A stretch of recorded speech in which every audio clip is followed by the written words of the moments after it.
Take two. This is in. Hi, everybody. Basically, I've been off for the last 3 weeks taking care of some other shamanic kind of things, of which you're seeing a version of on the screen, and that is that in the shamanic traditions, you can shapeshift into different beings. They can be combinations of animals and humans or dragons or whatever you can possibly imagine, even a rock. Anyway, it took me 3 weeks to grow these ears that I have behind me, so bear with me as I do this because the first time I did this morning, the microphone had come unplugged, so it was a sound of silence, and it wasn't by Simon and Garfunkel, it was by me. So this week, ideal, actually ideal Mercury retrograde moment. Uh, so we are going to uh, go with this newest version, which I don't know that I'll say the same things as I did last time, but I'm going to do the best that I can. There were only a couple things that were happening this week. One of which is, I have to say, happy birthday, a belated birthday to all those people born in that second half of Leo, because I wasn't there. And happy birthday to this first week of Virgo for all you that are, you know, enjoying right now, if that is indeed and truly the case, the experience of Mercury retrograde in your own sign of Virgo. As the ruler of Virgo, you should be able to handle this. It might make the some of the techniques and style of what it is that you're doing maybe a little bumpy. Yeah, it is what it is. So uh, let's. We're in the Virgo season right. That's where the sun is. Mercury went retrograde last week on Wednesday, and it was like I had a check to cash from one of my uh, people in the neighborhood that I had done some work for, and it took 3 trips to the bank to get it cashed because I wrote that off as since it was on the very same day that Mercury went retrograde, my first retrograde Mercury experience. And the second one, which was this morning, as I did this celestial chatter, and then discovered that my microphone had come unplugged. And I went back to listen to it before I put it into the post, and it was like nothing but the sounds of quiet. Actually, the electrical hum. And I, after investigating, discovered that indeed I was speaking to the wild, wild west. Living in the wild west, I'm just have to say, that's the way it is. Okay, today, August 28th, Monday, to add a little extra spice, shall we say, to the Mercury retrograde cycle that we're going through for another couple weeks. Uranus, down here in Taurus, see that white S?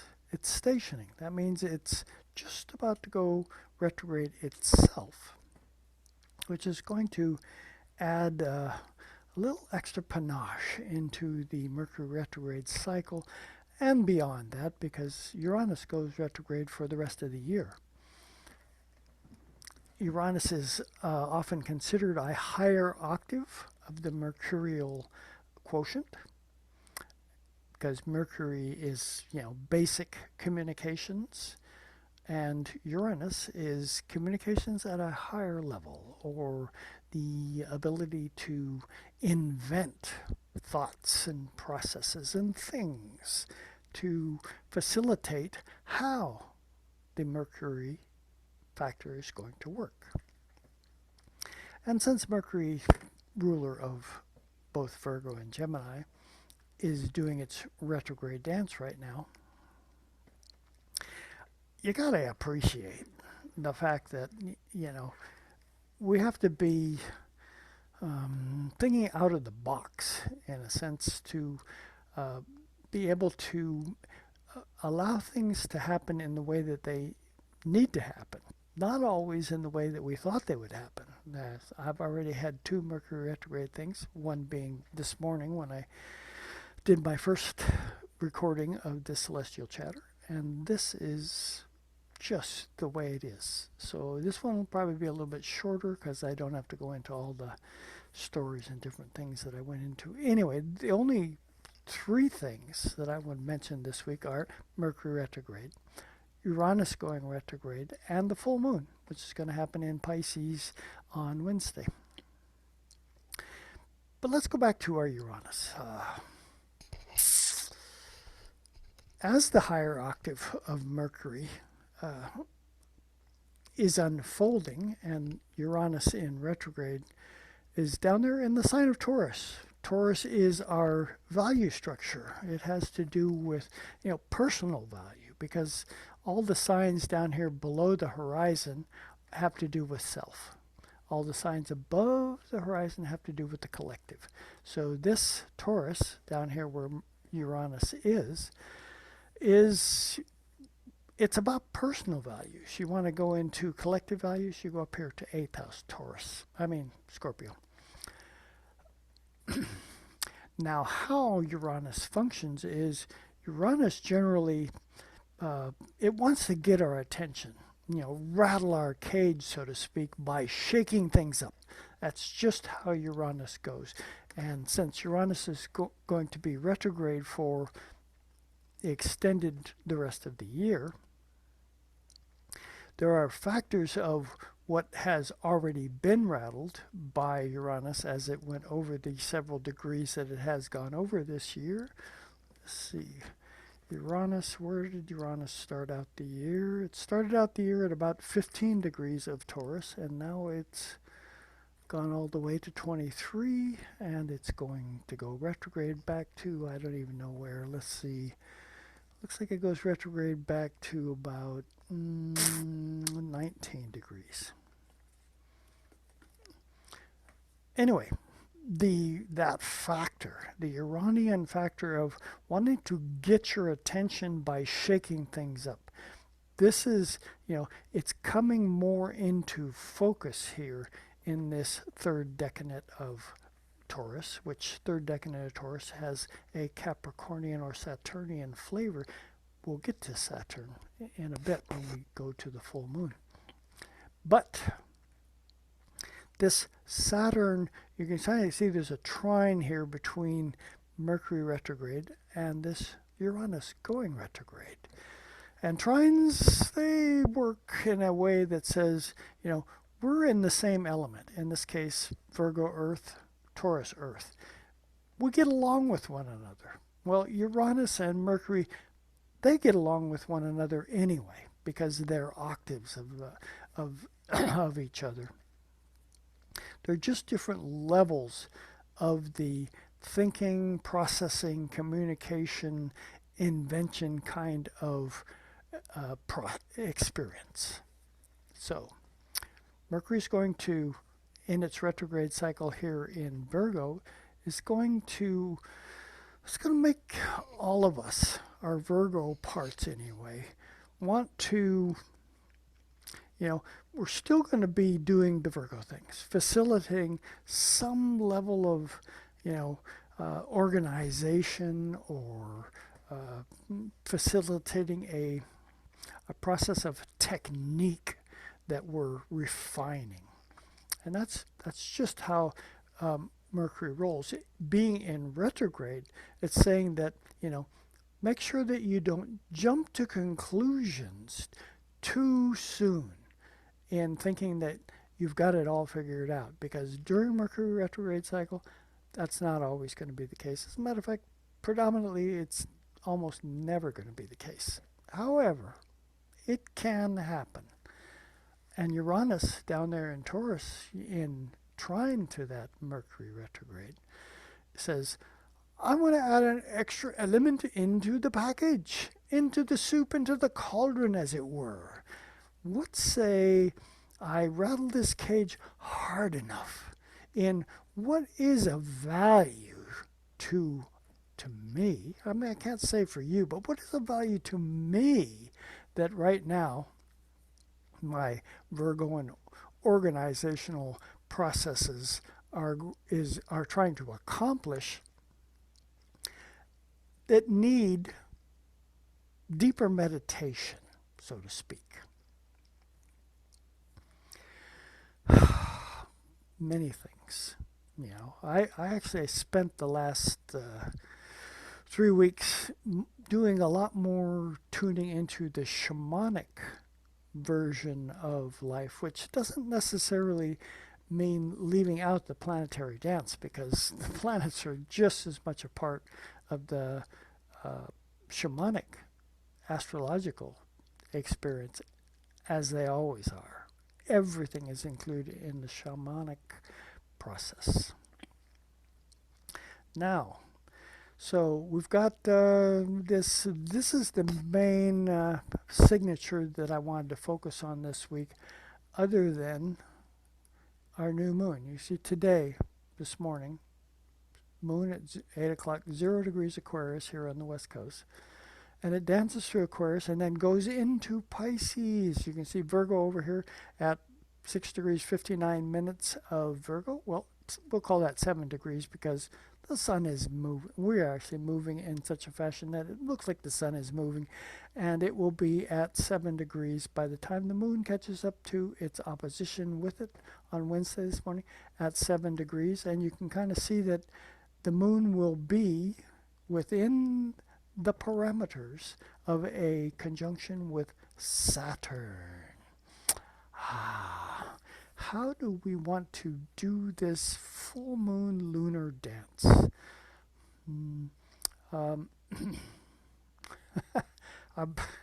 I just thought of something that I mentioned in the previous version that didn't come through, and that is that this week Burning Man is going on out there in these flats, the desert flats.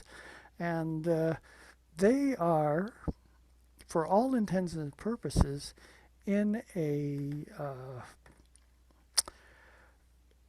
internet phone Wi-Fi zone that doesn't work for them to use their phone for that. They do have charging stations there because we all know that we use our phones to take photos, and we just love to see those photos when they show up after Burning Man is over.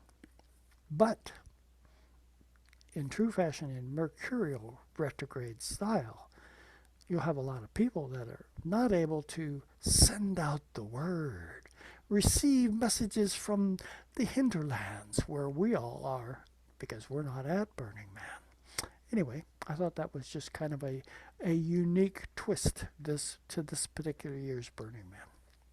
Anyway, back to our full moon. Full moon, I don't know if you can picture this, but let's say we're out on that desert plateau. It's Burning Man. You got a full moon showing up on Wednesday. When is it? Let's see, it's going to be happening early in the day is almost what it looks like. Let's change this to hours and start bumping ahead. There we go. At 6 p.m. Woo! Can you picture it? Here we are. We're on the plateau. It's flat. You know, there are mountains in the distance, but off to the east, you know, that moon starts to come up in its fullness over the horizon. You can almost feel the lunatics showing up. Burning Man is a very creative place, and it would not be even the remotest surprise that during this Mercury retrograde cycle, people come up with some pretty harebrained ideas as to how they want to express themselves in that full lunar experience out there on the desert plateau. Should be interesting. Really looking forward to hearing the reports and also seeing the pictures of that moon coming up over that eastern horizon for them. Because it's probably 7 o'clock their time when it comes up. Okay, now let's get down to looking at some of this meaning that this particular full moon is going to bring for us to consider. We have our Virgo and Sun. Here we have, the process of getting our shit together, being really, really organized with how we facilitate experiences. And this full moon comes up over here in Pisces. Pisces, the unlimited frontier has been reached. And yet, right there is Saturn. Saturn is saying, do I feel, this is Saturn talking, do I feel comfortable with allowing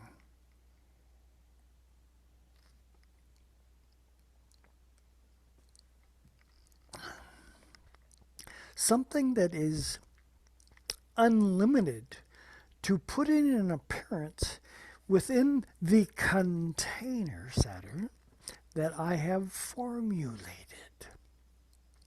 Well, Saturn's going retrograde. You can kind of see that little red RX. Oh, it's a prescription for the review of the Saturnian dance. Saturn's not going to quite go all the way back into Aquarius. It goes down to 0 degrees in some odd minutes before it turns direct later on in... Where are you, Saturn? Oh, looks like it is also at the end of the year as well, that it will be turning direct. But this full moon, not necessarily full moon is like, yeah, the lunatics are out. That lunatic part in us, our lunar quality of feeling the enormity of universal consciousness. It's there. It's a full reflecting that maximum Virgoan sunlight that's being impinged, if you would, by Mercury being retrograde, to say that, yeah, you think you got your shit all together, but I'm going to throw a monkey wrench into the equation. There's our Uranus factor starting to play with this thing, saying, shake, rattle, and roll. You aren't going to be overtly too comfortable with what's going on, because I'm trying to awaken you. Uranus, the great awakener. And how I awaken best is by putting you off kilter, making you think, whoa, what was that just hit me upside the head, trying to awaken me to something. So this full moon is going to be interesting, kind of a push me, pull you kind of an energy that is saying, I want to be as big as I possibly can be. With the Saturnian saying, well, if you're going to go that way, I'm going to give you some ideas, some rules, some strictures to pay attention to while this is transpiring, so that you don't get lost on the other side of the horizon. A possibility. Anyway, that's the full moon. I'm not going to retell the story that I told from Bruce Lipton's genre for this particular full moon, but it could work. It's more along the shamanic line of things. And I'm going to just let that go. I'm just going to do this as a short, because this is my second time this morning. Those are the main factors that this week speaks to me about, that I'm sharing with you. And so to let you know who this lady friend of mine is behind me, this is one of my dear ladies who lives in the neighborhood, and she's right now making faces at the game cam that I have out on my logging road. Hello, lady. You just can't make this stuff up. You just know that deer is either seeing its reflection in that camera that's out there, or the red light has got it excited saying, whoa, is that me looking back at me? Anyway, do enjoy the week. I'm going to, and the Mercury retrograde cycle, don't get overly confident with what it is you think is transpiring. It's likely that there are factors in play that you aren't perceiving. So one of the experiences of a Mercury retrograde to always pay attention to is, are you listening?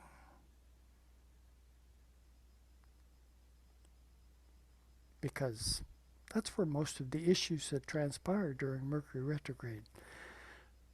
I'm in too much of a hurry to take time to listen to you. And there's a myopic kind of thing that Mercury retrograde always brings up, that I'm hearing the thoughts, coagulating in my brain at ultra high speed. I don't have time to hear everything that you say, because you spun out something that started my gray cells functioning overtime. Mercury retrograde. This is kind of like a koan. Mercury retrograde is kind of like a don't know mind. Don't know. I think I know, but I don't know. I don't know as much as I thought I did. And therefore, I need to pay attention more. I need to listen to what it is that's transpiring, so that I don't make any dumb mistakes along the way. So enjoy the Mercury retrograde dance that we're all in for the next couple of weeks, plus till the 16th of September. I will see you all next week, I hope, and enjoy the dance. The dance, the dance, the dance. Oh, yeah. I get that full moon. I almost picture people and the dancing that's going to be going on under that full moon out there on the playa. Ciao.